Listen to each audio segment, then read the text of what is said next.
जंगल में कई बार आफताब गया है, ऐसे में वहां उसके खिलाफ सबूत मिलने के सबसे ज्यादा चांसेस हैं। लेकिन इन सबूतों को इकट्ठा करना पुलिस और फॉरेंसिक टीम के लिए कितनी बड़ी चुनौती होगी, वो बताएंगी मेरी सहयोगी पूजा। और पूजा के साथ मौजूद है forensic expert doctor Ranjit Singh और दिल्ली के मशहूर डिटेक्टिव संजीव देसवाल। कहते हैं अपराधी कितना भी शातिर क्यों ना हो, कोई ना कोई ऐसे सुराग वो जरूर छोड़ देता है जिसकी मदद से कानून उसकी सजा तय करती है। और आफताब ने भी कुछ ऐसा किया। इन जंगलों में वो आया अपने गुनाहों को छुपाने के लिए, लेकिन अब इन्हीं जंगलों में आगे बढ़कर पुलिस भी तलाश कर रही है। और हमारे साथ कुछ एक्सपर्ट्स हैं। सबसे पहले हम उनसे ही जान लेते हैं कि जब एक अपराधी आता है वो यहाँ पर अपने करतूत को छिपाता है, लेकिन जब इन्वेस्टिगेशन आगे बढ़ती है तो वो किस लाइन पर आगे बढ़ती है। जब पुलिस जंगल में आई तो किस लाइन पर उसने अपनी इन्वेस्टिगेशन की शुरुआत की होगी। सबसे पहले बतौर फॉरेंसिक एक्सपर्ट मैं आपसे ही समझना चाहूँगी। जी देखिए, ऐसा जो क्राइम सीन होता है ये सेकेंडरी क्राइम सीन कहा जाता है। और जब पहला बताया जाता है कि इस पर्टिकुलर प्लेस पे उसने पीसेस फेंके, उसके बाद से दूसरे पीसेस को कलेक्ट करना, क्यों चेन टू चेन जोड़ना, एक एक चीज़ को कलेक्ट करना, उनको प्रॉपरली पैक करना हमारा काम होता है बीइंग अ फॉरेंसिक एक्सपर्ट। कैसे एक दूसरे को जोड़ना, ये बहुत बड़ा एस्पेक्ट होता है बीइंग अ फॉरेंसिक एक्सपर्ट कि हम पहले क्राइम जहाँ पे पहला फेंका, जनरली इंडिविजुअल क्या कहता है जहाँ पे पहला फेंकता है सेकेंड टाइम भी वही कोशिश करता है, क्योंकि वो फर्स्ट टाइम सक्सेसफुली वहाँ पे डंप कर दिया होता है। सो उसके आसपास के नियर बाई एरिया को सर्च करना एंड साथ के साथ ये ख्याल रखना कि कहीं वो मिसगाइड तो नहीं कर रहा है। तो इन सारी चीज़ों, इन पहलुओं को ध्यान में रखते हुए फॉरेंसिक इन्वेस्टिगेशन आगे बढ़ती है। सबसे पहले तो आपसे मैं यही समझना चाहूंगी, क्योंकि हम जिक्र कर रहे थे उस एविडेंसेस का। 6 महीने हो चुके हैं करीब। आप बता रहे थे कि इस तरीके से ये पॉसिबल है, ये मुमकिन है कि जो अपराधी है आफताब जो यहाँ पर आया, उसके बाल फंसे हो सकते हैं झाड़ियों में, उसके कपड़ों के टुकड़े फंसे हो सकते हैं, लेकिन क्या उसे कलेक्ट कर पाना इतने दिनों बाद मुमकिन हो पाएगा? देखिए, जैसे अभी हम लोग आए यहाँ से, सो हमारे कपड़े फंसे, बाल फंसे, तो मल्टीपल टाइम आया है, जैसे बताया गया है मल्टीपल टाइम को। जैसे मैं अगर आपको बताऊं कि जब हम यहाँ से आए, सो जब यहाँ से निकल रहे थे इस रास्ते से, तो ये हमारे हेयर जो है, बाल यहाँ पे आया, और ये जो है आप देखें ऐसे हमारा ये सैंपल ये फंसा, राइट। सो ये फाइबर अगर इसमें फंसा रह गया, एक बार आया, 2 बार आया, क्योंकि घना जंगल है। बहुत सारी ऐसी चीज़ें हैं जो कि पॉसिबिलिटी हो सकती है कि अगर हम उसको देखें और हमें मिल जाए तो वो चेन ऑफ कस्टडी को और सबूत को बहुत ज़्यादा मजबूत करेगा, चीज़ों को जोड़ते हुए कि हाँ ये पर्सन की यहाँ पे प्रेजेंस थी। क्योंकि फाइबर एक बहुत बड़ा एविडेंस होता है, हेयर एक बहुत बड़ा एविडेंस होता है, और उससे हम हेयर से डीएनए भी एक्सट्रैक्ट कर सकते हैं, तो इस्टेब्लिश किया जा सकता है कि वो पर्सन इस जगह पे आया था। सो इम्पॉसिबिलिटी नहीं है। जनरली अगर 6 महीने का हम टाइम देखें तो थोड़ा टफ है ऐसे एविडेंसेस का, क्योंकि देखिए मौसम चेंज हुआ है, गर्मियों के बाद बरसात हुई है, बरसात के बाद अभी फिर हम इस मौसम में आ रहे हैं, तो टाइम गैप तो हो चुका है। इम्पॉसिबल तो नहीं है अगर हम उसको प्रॉपर तरीके से देखें। और इन्वेस्टिगेशन टीम इन सारी चीज़ों को बहुत ही प्रॉपर तरीके से इन्वेस्टिगेट करती है। जो भी इन्वेस्टिगेशन टीम काम करती है, जो कि फॉरेंसिक एक्सपर्ट के साथ होती है, पुलिस ऑफिसर्स होते हैं, वो इन सारी छोटी छोटी चीज़ों का बहुत ही अच्छी तरह से ध्यान रखते हैं। तो जंगल में शव के टुकड़ों को फेंकने से लेकर सबूत छुपाने तक पूरे 6 महीने थे। आफताब के पास ये 6 महीने थे, जो कि एक बहुत लंबा वक्त है आरोपी के बच निकलने के लिए। और ये लंबा समय जांच को आगे बढ़ाने के लिए उतना ही मुश्किल होता है, क्योंकि 6 महीने में जंगल के बीच कई सबूत के मिट जाने की आशंका बहुत बढ़ जाती है। और अब सवाल है कि जंगल में पुलिस को क्या हासिल होगा, इसका जवाब भी तलाशना जरूरी है। और इस सवाल का जवाब हम सीधे महरौली जंगल से अपनी टीम और उनके साथ मौजूद एक्सपर्ट से जानने के लिए उधर का ही रुख कर लेते हैं। हमारे साथ मिस्टर संजीव देसवाल भी हैं। संजीव जी, हम जानना चाहेंगे आपसे, हमने 16-17 साल के अपने करियर में, आपने भी अपने करियर में कई क्राइम के ऐसे मामले देखे हैं, लेकिन ये मामला थोड़ा सा पेचीदगा इसलिए है कि इसमें लड़की की बॉडी नहीं है, श्रद्धा की बॉडी नहीं है, और केवल आरोपी जो कातिल है वो पुलिस के पास है, और जो लास्ट सीन है, जो क्राइम सीन है, वो पुलिस के पास है। आपको लगता है कि ये टिक पाएगा कोर्ट में मामला अगर सबूत नहीं मिले? क्योंकि 6 महीने हो चुके हैं, जैसा डॉक्टर साहब भी बता रहे हैं कि सबूत होना बहुत जरूरी है, और सबूत के नाम पे पुलिस के पास अभी कुछ भी नहीं है। देखिए, इसमें कोई दो राय नहीं कि 6 महीने का एक लंबा समय है जिसमें क्रिमिनल के पास वक्त था अपने एविडेंस को मिटाने का, अपने क्राइम को बचाने का। होता क्या है कि जब भी कोई क्राइम होता है तो पुलिस जब इन्वेस्टिगेशन करती है तो सबसे पहले इन्वेस्टिगेशन करने के लिए पुलिस के पास होता क्या है? क्रिमिनल का स्टेटमेंट। अब क्रिमिनल स्टेटमेंट अगर दे रहा है स्मार्टली, जैसे कि ये 10 किलोमीटर के रेडियस में एक जंगल है, इस जंगल के अंदर वो लेफ्ट में फेंकता है, राइट में बताता है। सर, आप हमें इधर करके दिखाएं, अगर अपराधी आ रहा है वो किस तरीके से। यही जंगल है सर, जिसमें यही जंगल है वो जो पूजा होता है, इसी जंगल में वो फेंके। आप जंगल को समझने की अगर कोशिश करें तो अगर हम यहाँ से देख रहे हैं तो कम से कम ये जहाँ से स्टार्ट होता है हम इसमें 2-2.5 किलोमीटर अंदर है, और इसके आगे 2.5-3 किलोमीटर आगे भी है। ये तो हुआ एक लेंथ। जब इसके रेडियस को आप देखोगे तो कम से कम ये 10-15 किलोमीटर के रेडियस में जंगल है। अब बात होती है कि हाँ जगह जगह पगडंडियाँ हैं। अब वो बॉडी फेंक के जो पार्ट्स है कहीं पे भी डिस्पोज करने के लिए दिखा भी सकते हैं कि देखिए किस तरीके से ये रास्ता जाता है अंदर की तरफ। अब समझने वाली बात यह है कि इसी जंगल के अंदर जो ब्रांचेस ऑफ कहते हैं पगडंडियां हैं, उसमें से एक पगडंडी मान लीजिए यहाँ चली गई। ये इतना गहरा खड्डा है कि इस खड्डे में जानवरों की मांद होती हैं, जो कहते हैं जो यहाँ के जानवर होते हैं छोटे बड़े, उनकी मांद होती हैं। अब मान लीजिए वो इस पगडंडी से अंदर आता है, बॉडी के पार्ट को यहाँ फेंक देता है। यहाँ कोई आदमी ह्यूमन नहीं जाएगा, यहाँ पे जानवर होंगे। अब उसने 35 टुकड़े अगर बॉडी के किए हैं तो नेचुरली वो जो टुकड़े हैं 8 से 10 इंच के छोटे टुकड़े हैं। अगर किसी जानवर को खाने के लिए अगर वो टुकड़े मिल गए तो वो एक टुकड़ा उसके लिए सफिशिएंट है, वो पेट भर लेगा, उस टुकड़े को ख़त्म कर देगा। अब बात आती है कि पुलिस ये इन्वेस्टिगेशन कर रही है और यहाँ पे उन पीसेस को ढूंढ रही है जो डिस्पोज हो चुके हैं। आप खुद सोचिए कि एक क्रिमिनल जो उस घर के अंदर 35 टुकड़े करता है, उसको चॉप करता है, उसको फ्रिज में रखता है, इतना शातिर दिमाग, इतना तेज तर्रार दिमाग, वो पुलिस को इतनी आसानी से एक इंटेरोगेशन में बता देगा कि आइए मैं आपको वो जगह दिखाता हूँ, मैंने यहाँ बॉडी फेंकी थी या यहाँ टुकड़े फेंके थे। क्योंकि अगर वो ये बात बता देता तो फिर तो वो आरे भी बता देता, फिर तो वो कहते मोबाइल भी बता देता मैंने कहाँ फेंका है। उसने वो एविडेंसेस बताई जो एविडेंसेस रिकवर नहीं हो सकती थी, उसको कानूनी सजा नहीं दिला सकती थी, क्योंकि ये जितनी भी एविडेंस हैं ये कॉन्क्रीट एविडेंस है। जब कंक्रीट एविडेंस पुलिस के पास नहीं होती और उसको आप ढूंढने की कोशिश करते हैं और पुलिस को आप मिसगाइड किया जाता है तो पुलिस उस कंडीशन में करे क्या। तो ऐसा होता है इस इन्वेस्टिगेशन के अंदर, जो हमें अब तक लगा कि अगर पुलिस सर्कमस्टेंस एविडेंस के ऊपर भी ध्यान दे, जो कि दे रही होगी, इसमें कोई दो राय नहीं, क्योंकि पुलिस सारे ऑप्शन ओपन करके चलती है। इतनी क्रूरटी एक कत्ल के लिए इम्पॉसिबल, एक कत्ल के लिए एक आदमी के अंदर इतनी क्रूरटी आ ही नहीं सकती। मुझे लगता है ऐसे chain of case, chain of crimes, उसकी प्रीवियस हिस्ट्री की इन्वेस्टिगेशन जब आप करेंगे तो जरूर मिलेंगे और वहां से पता चलेगा। आपसे एक सवाल पूछना चाहेंगे कि जो फ्रिज है घर का, उसके अंदर सारे डेड बॉडी के टुकड़े रखे गए, जो अब तक जानकारी मिल रही है। 6 महीने का वक्त गुजर चुका है, आप एज ए फॉरेंसिक एक्सपर्ट हैं, आपको लगता है कि ऐसी कोई तकनीक, ऐसी कोई टेक्नोलॉजी है इंडिया में फॉरेंसिक साइंस में जो 6 महीने में उस फ्रिज को कईयों बार धोया होगा, एसिड से साफ किया होगा, कोई क्लू मिलेगा उससे पुलिस को?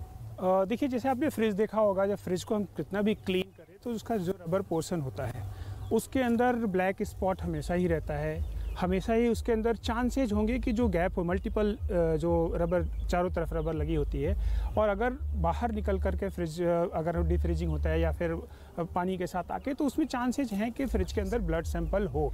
अब इसके कंडीशन भी है कि उसने कैसे रखा। अगर उसने पॉलीथीन में पैक करके रखा है फ्रिज में तो चांसेस थोड़े कम हैं। हाँ, उसने यही बताया था कि उसने गार्बेज बैग खरीदा था बाकायदा उसके लिए, उसमें पैक करके उसने फ्रिज के अंदर रखा था। तो क्या ये मुश्किल हो जाएगा फिर? बहुत मुश्किल हो जाएगा, क्योंकि ऑलरेडी बॉडी जहाँ पे उसने काटी है उसको वाटर के साथ स्टेन, जितने ब्लड स्टेन हैं, ईजिली वो नाली में चले जाएँ, और उसके बाद उसने पैक किया होगा। एंड आई बिलीव उसने उसी प्लेस पे ही पैक किया होगा, फिर जाके फ्रिज में रखा होगा ताकि स्मेल वगैरह ना आए। तो उस कंडीशन में ब्लड में फ्रिज के स्पॉट्स बहुत ज़्यादा मिलने की उम्मीद बहुत कम है, बहुत कम है। नामुमकिन नहीं है, लेकिन बहुत ही कम है इतने टाइम बीतने के बाद। मुझे लगता है कि नामुमकिन भी हो सकती है, क्योंकि उसने जो केमिकल्स यूज़ किए हैं वो उसकी जो मेंटालिटी है, सर्च करके उस केमिकल को यूज़ करना स्टेन्स को हटाने के लिए, वो सोच समझ के उसने किए हैं। और मुझे लगता है कि अभी तक जब ब्लड स्पॉट नहीं मिले तो शायद आगे बहुत मुश्किल होगा।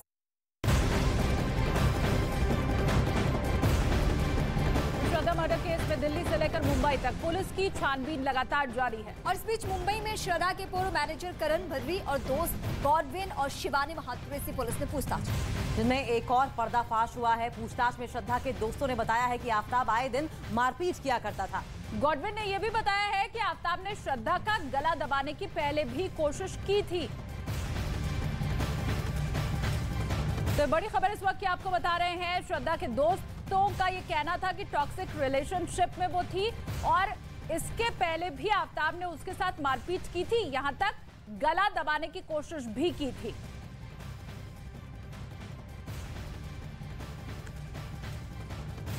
पुलिस आफ्ताब के साथ जंगल में अब तक कई दफे जा चुकी है तफ्तीश के लिए, लेकिन अब तक पुलिस के हाथ किसी तरह का कोई सबूत, कॉन्क्रीट सबूत नहीं लग पाया है।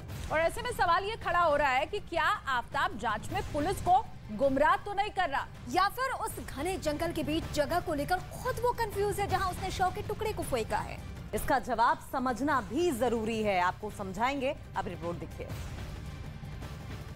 तो इस पूरे केस में अगर पुलिस के पास अभी तक कुछ है तो वो है आरोपी आफ्ताब का बयान, जिसमें वो खुद कबूल कर रहा है कि हाँ, यस आई किल्ड हर। लेकिन मैं ये भी समझना चाहूंगी अपने एक्सपर्ट से कि वो कह रहा है कि मैं रात के वक्त यहाँ पर आता था, मैं टुकड़ों को 18 दिनों तक आकर रोज रोज यहाँ पर ठिकाने लगाता था जंगल में। लेकिन क्या ये मुमकिन है कि अब जो वो पुलिस को जो रास्ता बता रहा है कि हाँ मैंने इस जगह फेंका, मैंने उस जगह फेंका, इतने दिन बीत चुके हैं, उसको वो रास्ता याद हो, और चूंकि वो रात में आता था तो क्या उसे वो रास्ता अभी भी याद होगा, क्योंकि वो अंधेरे में आया करता था सर, तो वो रास्ता क्या मुमकिन है कि उसको मेमोरी में ये फीड होगा? जब हम बात करते हैं कि वो दिन में आया था कि रात में आया था, तो उसकी हम पूरी बातों पे विश्वास नहीं कर सकते हैं। Police I am sure that दोनों पहलुओं पे इन्वेस्टिगेशन कर रही होगी, दिन में भी लाके रात में भी लाके। 6 महीने पुरानी बात है और मल्टीपल पीसेज, अगर हम 35 पीस की भी बात करें तो हो सकता है उसने 1 हफ्ते, 10 दिन, 15 दिन के अंदर आके डिस्पोज किए हो। एक ही रास्ते से हर एक दिन आना थोड़ा उसके लिए भी कंफर्टेबल नहीं होगा, क्योंकि उसको शायद मन में डर हो कि कोई देख लेगा, तो उसने अलग अलग रास्ते लिए होंगे। जैसे अभी हम भी आ रहे हैं तो हमें एग्जैक्ट रास्ता नहीं याद है कि हम किस रास्ते से आ रहे हैं, क्योंकि कोई पगडंडी किसी से भी जुड़ जा रही है, तो हो सकता है कि इधर उधर उसने किया हो। अगर एक ही दिन डिस्पोज किया होता तो सारे पीसेज एक ही जगह मिलते, जो कि नहीं मिले हैं इन्वेस्टिगेशन में। बहुत सारे बॉडी पीसेज, बोन्स को अभी भी पुलिस इन्वेस्टिगेशन के दौरान इन्वेस्टिगेट कर रही है और कलेक्ट कर रही है।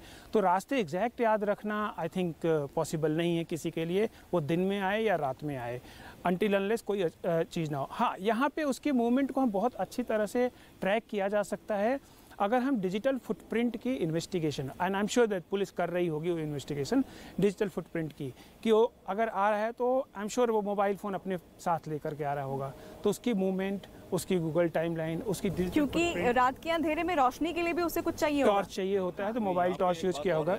इन्वेस्टिगेशन के अगर नज़रिए से आप इस केस को समझें, दिन में आए रात में आए वो एक अलग बात है, क्योंकि उसने जैसे बताया कि मैं रात को आता था, तो मैं इस बात को नहीं मानता, क्योंकि जब मैं ये मान के चल रहा हूँ कि वो हमको हर बात गलत बता रहा होगा, तो मैं ये भी मान के चलूँगा कि रात भी वो गलत बता रहा है।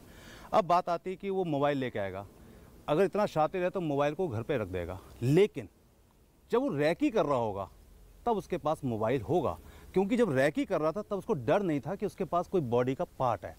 उसने जो 35 बॉडी के पार्ट किए वो क्यों किए? वो इसलिए किए कि जितने छोटे पार्ट होंगे उतना आसान होगा कैरी करना, उतना आसान होगा डिस्पोज करना। मैं ये चैलेंज के साथ कह सकता हूं कि अगर इस जंगल में उसने डिस्पोज किया है तो ये ऐसी लोकेशन रही होंगी जहां पे आदमी तो पहुंचेगा ही नहीं। ये वो मांद है जो मैंने आपको पहले बताई थी, जहां पे जंगली जानवर रहते हैं। अब मान लीजिए उसने रैकी करी, जैसे हम भी तो अंदर आए हैं, लेकिन वो तो कातिल है, उसने तो और ज़्यादा गहराई से रैकी की होगी। तो अगर उसने वो बॉडी पार्ट जो छोटे किए, कैरी कर सकता था, अगर वो यहाँ डाल दिए और उसने पॉलीथीन उससे रिमूव कर दी, रिमूव इसलिए की पॉलीथीन कि अगर पॉलीथीन रिमूव कर देता है तो जो बॉडी पार्ट की स्मेल है वो जानवर को जल्दी मिलेगी। जानवर को हमेशा, भूखे जानवर को स्मेल कम से कम आधा किलोमीटर 2 किलोमीटर से भी मिल जाती है। तो अगर उसने यहाँ बॉडी पार्ट फेंक दिया, यहाँ पे डिस्पोज हो गया, वो किसी कीमत पर रिकवर नहीं हो सकता एंटिल जब तक ये इंफॉर्मेशन ना हो कि बॉडी पार्ट एग्जैक्टली इस एरिया में डिस्पोज किया गया है। क्योंकि यहाँ पे ऐसी मांद एक नहीं होगी, यहाँ पे ऐसी हजारों मांद होंगी।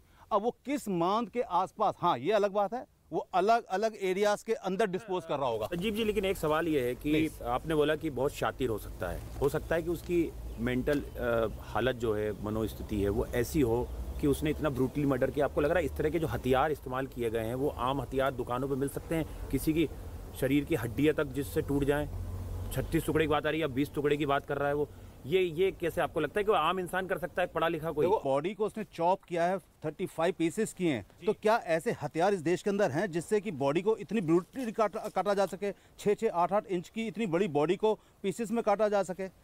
देखिए, इसमें कोई दो राय नहीं है कि हथियार तो बहुत तरह के आते हैं, लेकिन उसने कौन सा हथियार लिया है, कौन सा हथियार नहीं लिया है, ये अभी अपने आप में एक क्वेश्चन है।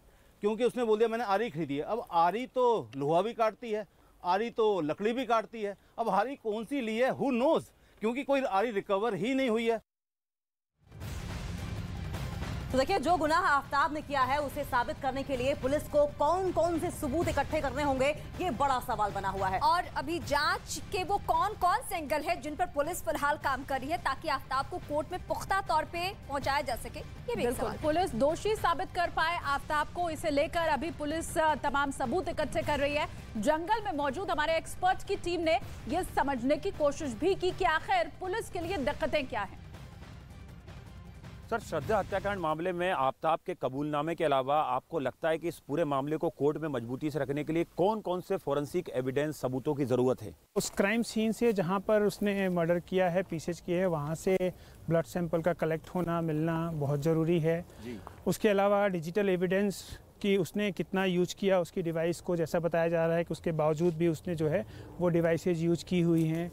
और उसके बाद जो है ये देखना पर्टिकुलरली कॉल डिटेल में, जब कॉल डिटेल उसकी आएगी श्रद्धा की, तो श्रद्धा किन अपने क्लोज लोगों से वॉइस कॉल पे बात करती, नॉर्मल कॉल जो होती है, वो नॉर्मल कॉल 18 तारीख के बाद हुई है या नहीं हुई है। अगर वो 18 के बाद हुई है तो किन लोगों से हुई है, क्योंकि अगर ये उस फ़ोन को सिम को यूज कर रहा है तो नॉर्मल कॉल में अपनी बात तो नहीं करेगा क्योंकि आवाज़ पहचानी जाएगी इसकी।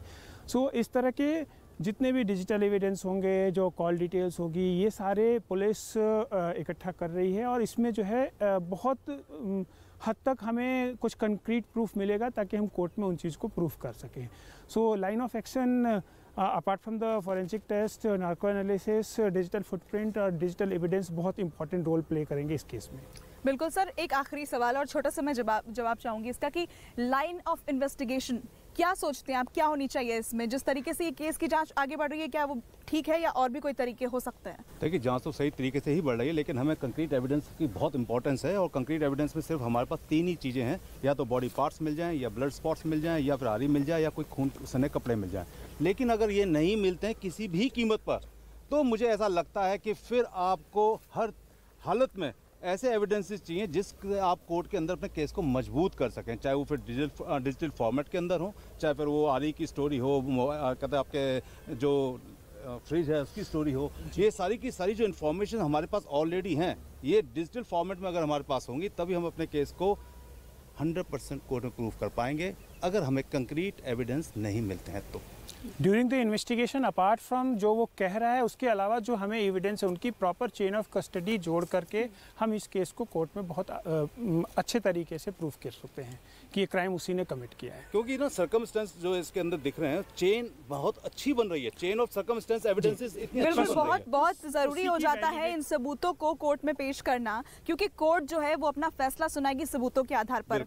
बिल्कुल ये जरूरी हो जाता है। इन्हीं सारे सबूतों की वैलिडिटी बहुत जरूरी है ताकि वैलिड एविडेंस के रूप में ये कोर्ट में आ सके ड्यूरिंग द ट्रायल। और कई बार सॉलिड एविडेंस नहीं भी मिलते हैं कई केसेस के अंदर, तो वहाँ पे सिर्फ सर्कमस्टेंस एविडेंस की ही वैल्यू होती है। सर्कमस्टेंस एविडेंस हमेशा आप ये समझे आई विटनेस से भी ज्यादा मजबूत होते हैं। ठीक है सर, बहुत शुक्रिया सर, संजीव जी आपका भी और रंजीत जी आपका भी हमारे साथ आने के लिए, ये वक्त निकालकर हमारे दर्शकों को इस केस की जो बारीकी है वो आपने समझाई, इसके लिए बहुत बहुत शुक्रिया। और आनंद, देखिए हम तो लगातार यही कोशिश करेंगे कि हम सही जानकारी अपने दर्शकों तक पहुँचा सकें और जो भी जाँच चल रही है वो सटीक तरीके से आगे बढ़ती है। जी बिल्कुल, देखिए दिल्ली पुलिस अपनी तफ्तीश कर रही है और कई राज्यों तक अब इस जांच का दायरा फैल चुका है। देखना होगा कि क्या हथियार, क्या कपड़े, क्या मोबाइल फोन पुलिस बरामद कर पाएगी, क्योंकि 5 दिन बाद फिर से इस पूरे मामले में कोर्ट में पेशी होना है।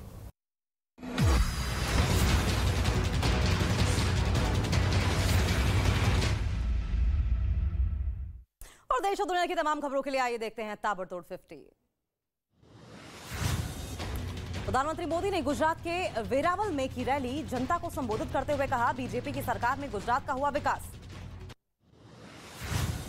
गुजरात में रैली से पहले प्रधानमंत्री मोदी सोमनाथ मंदिर पहुंचे, मंदिर में बाबा सोमनाथ का जलाभिषेक किया, आशीर्वाद दिया। दिल्ली में एमसीडी चुनाव के लिए बीजेपी आज से प्रचार के लिए उतरेगी। बीजेपी 14 रोड शो करके अपना दमखम दिखाएगी। बीजेपी राष्ट्रीय अध्यक्ष जेपी नड्डा, रक्षा मंत्री राजनाथ सिंह समेत कई प्रदेशों के मंत्री, मुख्यमंत्री रोड शो की अगुवाई करेंगे।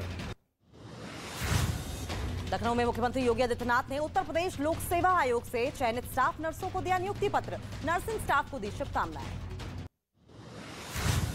एशिया का सबसे बड़ा international film festival of India का गोवा के पणजी में आगाज, केंद्रीय मंत्री अनुराग ठाकुर हुए शामिल। 53वें भारतीय इंटरनेशनल फिल्म महोत्सव के लिए सभी को दी शुभकामनाएं। जम्मू कश्मीर के अनंतनाग में सुरक्षा बलों और आतंकियों के बीच हुई फायरिंग। लश्कर का एक आतंकी मारा गया, जिसकी पहचान सज्जाद तांत्रिक के रूप में की गई है। 2 आतंकियों के छिपे होने की भी जानकारी मिली। वहीं बेंगलुरु में हुए ऑटो विस्फोट के बाद आतंकी से जो तार है उसके जुड़े हुए हैं। कर्नाटक डीजीपी प्रवीण सूद ने इसे आतंकी साजिश बताया।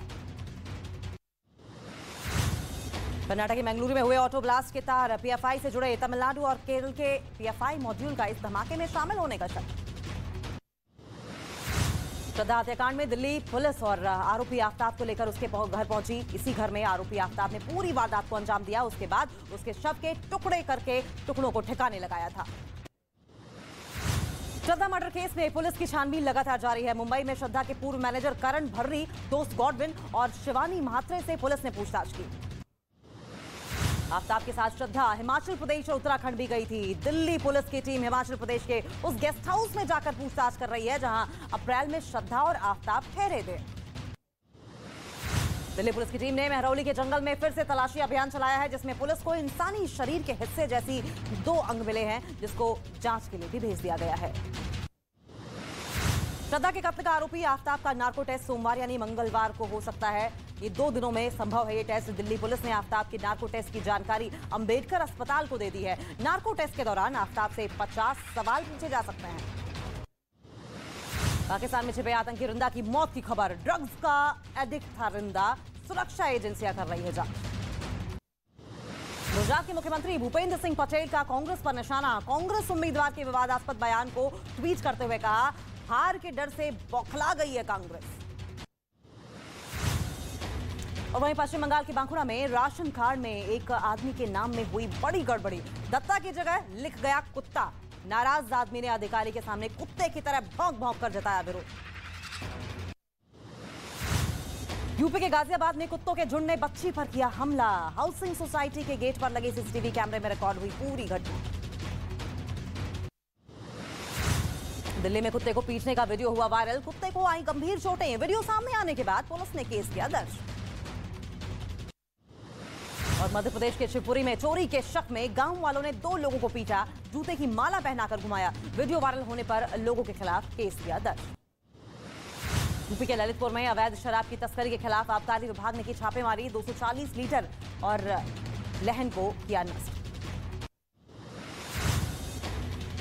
जम्मू कश्मीर के कुपवाड़ा में दर्दनाक हादसा हो गया। घर में आग लगने से अंदर सो रहे 2 नाबालिग भाई बहनों की मौत हो गई। पश्चिम बंगाल के सिलीगुड़ी में आग लगने से हड़कंप मच गया। कई घरों में आग लगी। फायर ब्रिगेड ने आग पर काबू पाया। पटना के दानापुर में एक पिकअप वैन में अचानक आग लग गई। पिकअप वैन जलकर राख हो गई। दमकल विभाग की गाड़ियां मौके पर पहुंची और जहर तैसे आग पर काबू पाया। नवी मुंबई से हैरान कर देने वाली तस्वीरें आई सामने। टोल प्लाजा पर एक के बाद एक 2 गाड़ियों में लगी आग। कुछ ही मिनट में दोनों गाड़ियां जलकर हुई राख। पटना में छात्र संघ के चुनाव के दौरान हुआ बवाल। हंगामा करने वालों पर पुलिस ने किया लाठीचार्ज। पंजाब के पठानकोट से एक सरकारी स्कूल की हैरान कर देने वाली तस्वीर आई सामने। स्कूल में पढ़ने आई छात्राएं मिड डे मील का खाना बनाती नजर आई। मध्य प्रदेश के मंदसौर में महिला कांग्रेस का प्रदर्शन के दौरान हुआ हादसा। पुतला दहन के दौरान कांग्रेस की एक महिला कार्यकर्ता का हाथ बुरी तरीके से झुलस गया, जिसके बाद उसे अस्पताल में भर्ती कराना पड़ा।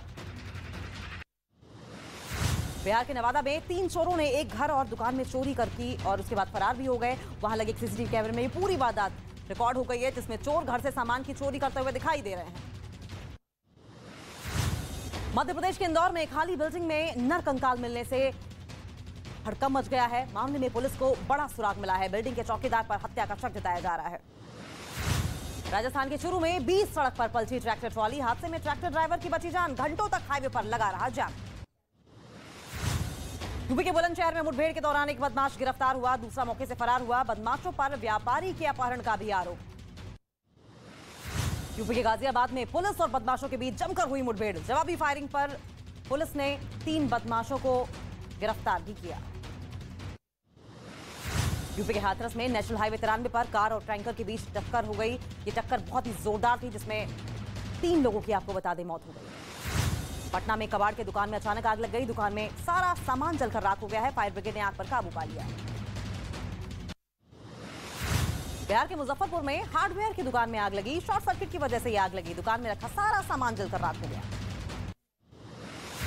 उत्तर प्रदेश के कानपुर में अजगर निकलने से हड़कंप मच गया है। हालांकि वन विभाग की टीम ने अजगर का रेस्क्यू करके इसे जंगल में छोड़ दिया। जम्मू कश्मीर के कुपवाड़ा में बोरवेल में गिरे बच्चे का रेस्क्यू किया गया। आर्मी और एसडीआरएफ के जवान ने बच्चे को सुरक्षित बाहर निकाल लिया। उत्तर प्रदेश के मेरठ में महिला सुरक्षा को लेकर एक अनोखी सैंडल बनाई गई है, जिसमें बटन दबाते ही गोली चलने की आवाज सुनाई देती है, जिसके साथ ही सैंडल से करंट भी निकलता है। यूपी के मेरठ में गुड़ की दुकान चलाने वाले किसान ने मिसाल पेश की है। 101 तरह के गुड़ तैयार किए। मध्य प्रदेश के उमरिया में बांधवगढ़ टाइगर रिजर्व में चहलकदमी करता नजर आया बाघ। सैलानियों ने वीडियो सोशल मीडिया पर किया पोस्ट। बढ़ती ठंड के साथ दिल्ली में प्रदूषण का कहर। दिल्ली के कई इलाकों में हवा बेहद खराब। लोगों को जहरीली हवा का करना पड़ रहा है सामना। अमेरिका के पश्चिमी न्यूयॉर्क में हुई भारी बर्फबारी। वहां पिछले 2 दिनों से लगातार पड़ रही बर्फ, जिसकी वजह से अब तो सड़कों पर 6 फीट तक बर्फ की मोटी चादर बिछी हुई दिखाई दी। कतर में आज से फीफा वर्ल्ड कप 2022 का आगाज। मेजबान कतर और इक्वाडोर के बीच होगा पहला मैच। ओपनिंग सेरेमनी भी कराई जाएगी। यूक्रेन के कीव में ब्रिटेन के प्रधानमंत्री ऋषि सुनक और ज़ेलेंस्की ने की मुलाकात। ब्रिटेन ने यूक्रेन को एंटी एयरक्राफ्ट गन और ड्रोन के खतरे से निपटने के खास उपकरण देने का भी किया ऐलान। यूक्रेन की सेना ने डोनेट्स्क में रूस के मिलिट्री ट्रक को किया तबाह। जारी किया गया हमले का वीडियो। रूस ने यूक्रेन के सैन्य ठिकानों पर रॉकेट दागने का किया दावा। रूस के मंत्रालय ने जारी किया वीडियो। रूस के सेंट पीटर्सबर्ग में एक गैस पाइपलाइन में भीषण धमाका हो गया, जिससे कि उस पूरे इलाके में अफरा तफरी मच गई। हालांकि इस बात की जानकारी नहीं मिल सकी है कि किस वजह से यह धमाका हुआ। तुर्की ने सीरिया के उत्तर पूर्वी इलाकों में हवाई हमले करके कुर्द लड़ाकों को मार गिराने का दावा किया है। तुर्की ने यह दावा किया कि उसके हमले में 6 से ज्यादा कुर्द लड़ाके मारे गए। गाजा पट्टी में 2 दिन पहले हुए हादसे में मारे गए 21 लोगों की अंतिम यात्रा में हजारों लोगों की भीड़ जुट गई। वहां एक 4 मंजिला रिहायशी इमारत में आग लगने के बाद कई लोगों की मौत हो गई थी। ईरान की राजधानी तेहरान में हिजाब विरोधी आंदोलन के दौरान सुरक्षा बलों ने प्रदर्शन किया। प्रदर्शनकारियों पर अंधाधुंध फायरिंग भी की गई, जिसमें 3 लोगों की मौत हो गई। हिजाब के खिलाफ पिछले कई दिनों से लगातार प्रदर्शन हो रहे हैं।